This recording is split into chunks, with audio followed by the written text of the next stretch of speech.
Right now, we're going to go on our agenda, and Faramarz is going to give a special presentation just to explain one of the Measure R projects. It's the actual last project in the Measure R line for 2038. Is identified as the 405 corridor.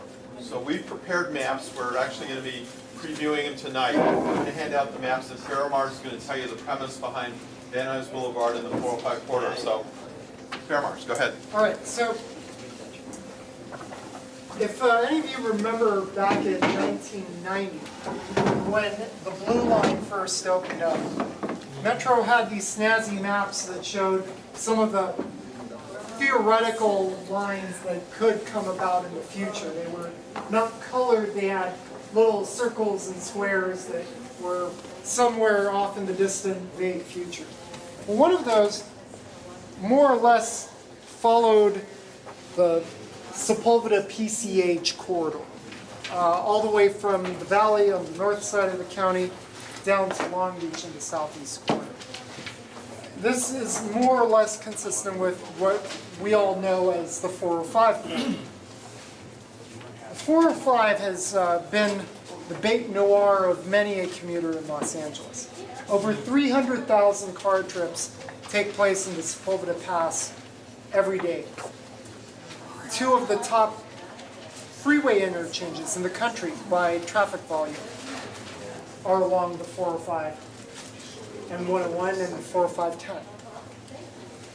So one of the things that we wanted to do is to educate stakeholders and especially policymakers of the dramatic benefit that this project could have for our region and how it ties into 32. As Bart mentioned, the 405 Corridor Connection Project is the last project in the Measure R schedule. So it would be done at the tail end of the 30-year period. By getting it accelerated into 10 years, all of a sudden we're getting the most bang for our buck out of this project. So far, Metro has not scoped or defined what this project could be, whether in terms of the technology or in terms of the route. It's basically a line item in Measure R, which has funding, partial funding, but otherwise it's been kind of open. What is it going to be? So the Transit Coalition has been researching and brainstorming what to do. We set up a board, a bulletin board, where we've gotten a lot of great comments and feedback in terms of how to design this route. So with that in mind, we've come up with a concept that would link up almost all of Metro's rail and busway lines. It will provide a backbone spine to the Metro system. We think of it as the linchpin of the 3010 plan. Why is this so radical? Because not only does it provide great transit service in the urban core, it connects the lines by which the outlying suburbs get into the core. For example, if you're in the Antelope Valley or Santa Clarita or Simi Valley and you're taking Metrolink, right now you have to go all the way to Union Station and then come back to get to the job centers in Beverly Hills, Century City, Westwood, and Santa Monica. It's very long. It's actually even longer than sitting in traffic on the 405. But if you take this shortcut, you can go from Ventura Boulevard to Wilshire in just 6 minutes. Well, that's faster than even 3 a.m. on the 405 with no other car on the freeway.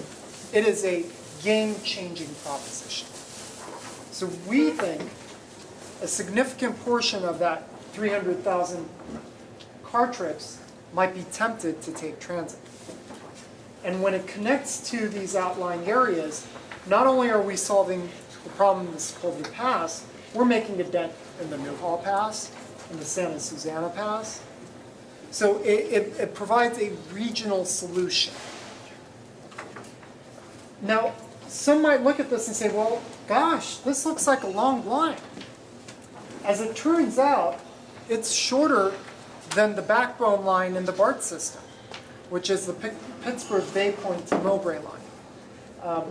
But we thought about this and we figured, well, if it's a longer line, we concentrate the stops where the greatest density is, where the greatest ridership potential is, and where the greatest opportunities for connectivity with other transit services, including local buses. So that was the concept that we had here. So we're going to the hearing tomorrow, and we're going to be letting elected officials know about just how much of a benefit we get out of 3010 by accelerating this project. Because some people may have thought, well, it's great that the subway is going to get accelerated, but how does it benefit us in our part of the county? This connects the county together. Does anyone have any questions? John, Lowy. Yeah, I think it's a great idea. I don't know why this, it's taken so long to surface because it's so obvious. But I'm wondering, have you gotten to the point where you're looking at segmentation and phasing, like the first phase, second phase? Because this is a very ambitious project. Yes, absolutely. So there are two sides to this map. The detail side, which has bigger font size, that is the Measure R 3010 project. So it consists of actually two portions of funding within Measure R. There's the Sepulveda Pass section, and then there's the Van Nuys Corridor, also known as the East San Fernando Valley North-South Rapidways. So there are two segments that are funded by Measure R, and these could actually be done as separate projects. What we're proposing is that Metro study them as one project. The cost savings in terms of the study process are not insignificant, but that's not the driving issue. The driving issue is the whole is greater than the sum of the parts. The benefit that we get from the whole is greater than the benefit that we get of a Van Nuys streetcar or light rail or bus rapid transit, and then a separate Sepulveda Pass project that may not even link up at the right place.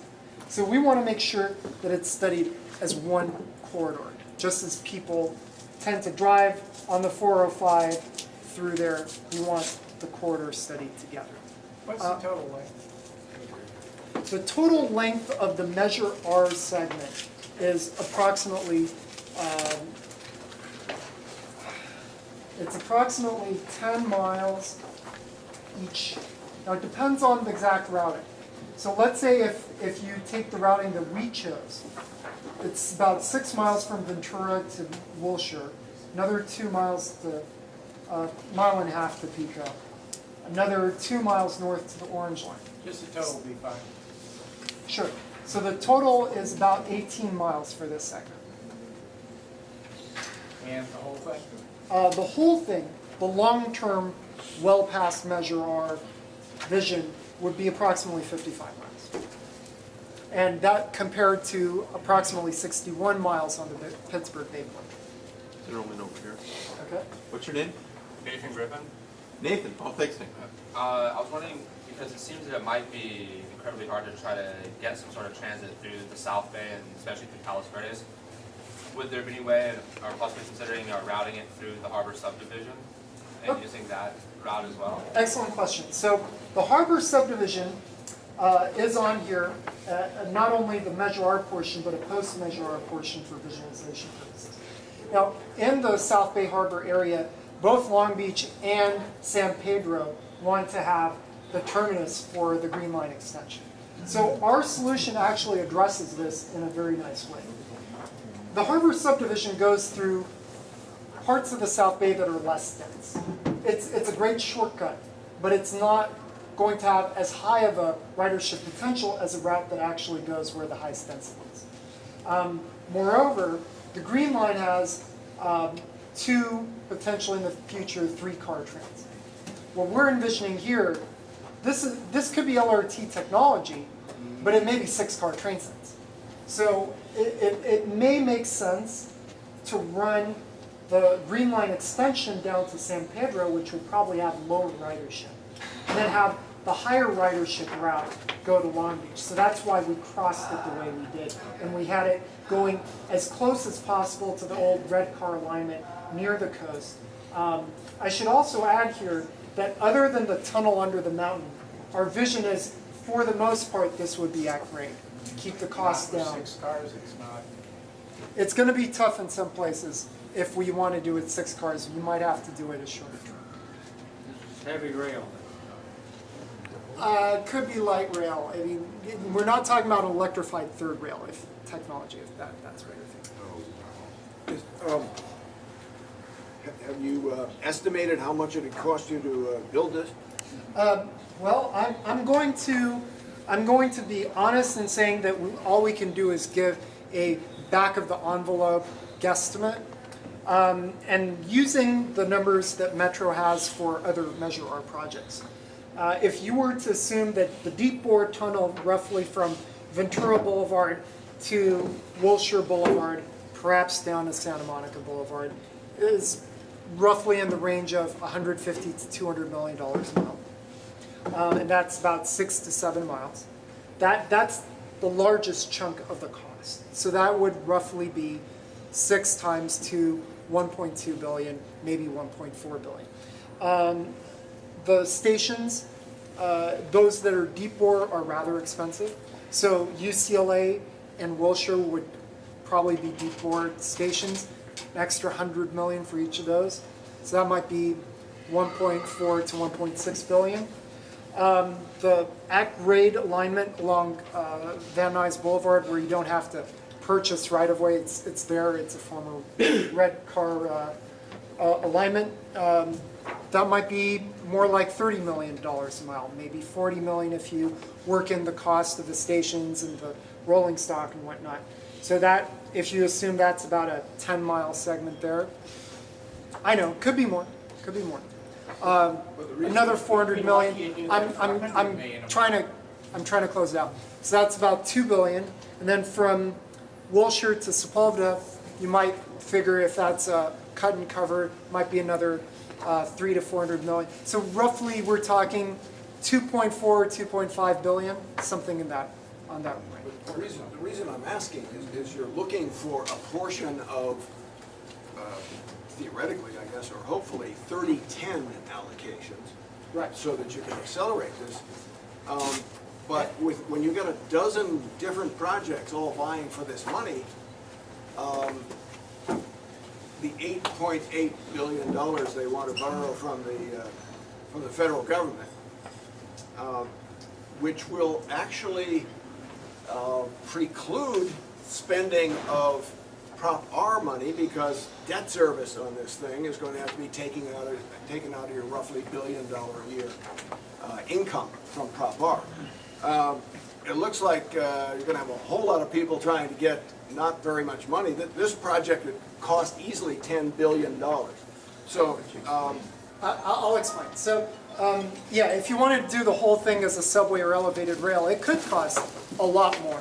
But the whole idea is take advantage of the existing rights of way that we have to do at grade as much as possible, and only do the rail tunnel, which, by the way, although it's deep bore, you're not having stations at Mulholland or in the middle of Bel Air or in the middle of Sherman Oaks in the mountains. It's a straight shot. There are not really any utilities down there. So we think actually it's a lot less complicated than the West Side subway.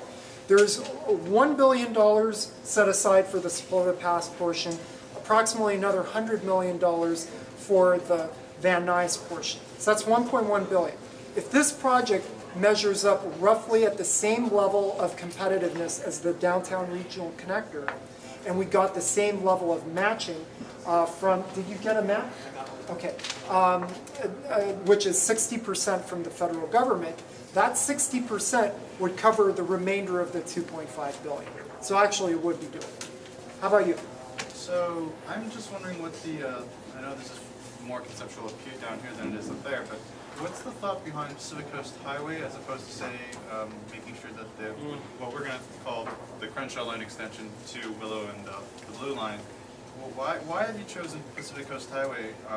I live down there, so I know Pacific Coast Highway is particularly, it's 2 lanes in both directions, and you've got a median, and that's 4 left turns as well. So this seems rather unfeasible to me, as opposed to making sure that that Green Line or Crenshaw Line extension gets down to the blue line? Well, I think it boils down to what do we want to prioritize in the future. And right now, it might be difficult to envision a time where we take a lane and give it to transit. But as gas approaches $10, $12, $15 a gallon, that may be a very viable proposition. So this is post-Measure R. I mean, this is a long-term vision. Now, I should also say, we're not wedded to a particular alignment. Maybe Anaheim makes more sense. Maybe Carson makes more sense. I mean, there are different options. But I get what you're saying, which is you're going to need to take some lanes of traffic in order to. I guess what I'm trying to say is, if you're trying to project a vision, shouldn't this be a little more practical in the sense that all those east-west corridors, especially PCH, there's 2 lanes in each direction. There's no way you're ever going to get that to down 1 lane on Pacific Coast Highway. I mean, it seems rather foolhardy to even suggest that to me. Well, our vision is sure that we have priority for transit, and there are places where you have right-of-way, and there are places where right-of-way is limited. And we clearly are of the opinion that we're not opposed to having facilities for cars, but at the same time in the future, there's going to be a need for more transit. And so it's a discussion item, where it's not set in stone. And I actually grew up in the South Bay, so I know what you're talking about. And I recognize that it's a provocative concept. Well, to carry on what he said, I actually live about 3 blocks from where the PCH Palos Verdes station would be. Okay. This here, never happened. The residents in that area wouldn't even think to allow a train going down PCH and Sepulveda. It's just too congested. It's an area where there's more money in this area than there is in here. The people out there don't even support the local bus systems we have. I know. I mean, to do this, to me, is literally just a waste of time. And this would be much you more actually productive. answered the question, though, because I grew up in that area too. There is horrific traffic congestion in that area, and those rich people, they value their time quite a bit. So if the proposition is made to them that we'll take cars of those plebes who don't have to drive off the street, and you can drive without having as much congestion, that's a different proposition. But you would be talking about spending that amount of money on a system that would barely be able to support itself.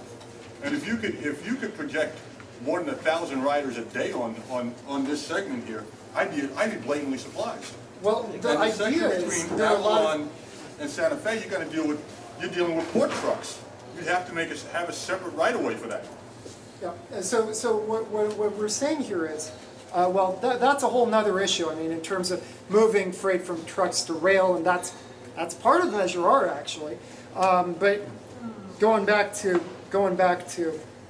this, you're right in saying that this particular segment near Palos Verdes, in and of itself, probably is not going to have high boardings and alignments. But there is definitely a large market for people going from Long Beach to the South Bay, to LAX, and to the West Side. And by having spacing of stops maybe once every 1 to 2 miles, you have a very rapid proposition here that's competitive with driving. It will have riders. It'll have a lot of through riders. Probably not so many local riders in that section. I don't see the numbers that are currently on any of the bus systems out there. Because the bus system is painfully slow. Everybody knows that. The portion that goes down the middle of Van Nuys Boulevard, once you're a little bit past north of Roscoe, there's no more median from the old red car line anymore.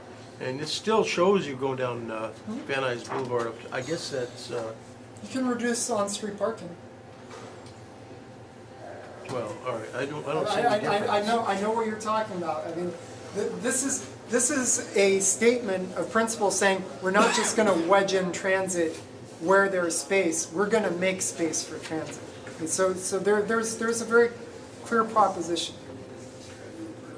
I just think it's real important to keep this at the conceptual level And I mean, this is an idea right now, so Right. the specific concerns about particular streets is way down the road. And so I think especially looking at the first segment, what can be done, and the tunnel, I mean, that's the key to it. And I hope that you're able to get that across so that people don't think, well, this street and that street. It's a concept right now, but what's really important is to get this concept higher visibility and get it, you know, I don't know what approval is needed, but to get something going on this and not get hung up in the details. I'm glad you said that, and I'm going to close this out here because we're now at 8:30. But that's exactly right. We portrayed one alignment here for the purpose of having something on a map. But you know, you could run it on Sepulveda Boulevard instead of Van Nuys Boulevard. You could run it on Anaheim instead of PCH. This is a concept. It's a corridor. It's not an alignment. So the idea is to have that discussion, and the core of this proposition is that direct rail tunnel that serves UCLA, so you're taking students and staff off the 405. It serves Wilshire Westwood where the high rises are, and with one stop from there you can go to Century City. Get it to the orange line. It is a game-changing proposition. So I invite you all to go to our discussion boards online and provide us with input and feedback. This is a work in progress. It is definitely not an end product. So thank you very much. And Faramarz, one quick question. Are Yes. you going to present this to the Transportation Committee in West LA tomorrow? I'm not going to be at the Transportation Neither am I. Committee. Just want to know if you or Bart going to present this after all the major speakers, which I got a list of today, are going to speak. Ken is plugged into this. So. Huh? Ken Alpern is plugged in. Oh, okay, that's fine. All right, so with that, do you want me to read the next agenda item, or do you want to? Well, you are, but Mike is going to cover the item in yellow there first. Why don't we do that? Mike Howard's going to give you a brief. This is just one more example of why I show up at this meeting. This is a great jumping off point conceptually to how to get LA mobile and less cars on the road and so on and so forth. But one of the salient points about mass transit is as fuel goes up, less and less people will be able to report for work or stores or whatever unless they're given a better alternative. And so anyway, I love this is the first blush of this, and it's wonderful, just like your work, Transit Coalition's work with MetroLink for changes, Metro for changes, bikes, and in support of Transit Coalition, because I'm pretty sure Bart's tired of badgering everybody in the world. It is a wonderful organization, and I exhort companies all the time to support this group. If you are part of any entity that can help support Transit Coalition, and I will be at the meeting tomorrow, and I will push a lot of those people. Anything we can do to support Transit Coalition, I'm in favor of that. So that's the plug. Thank you. All right, so which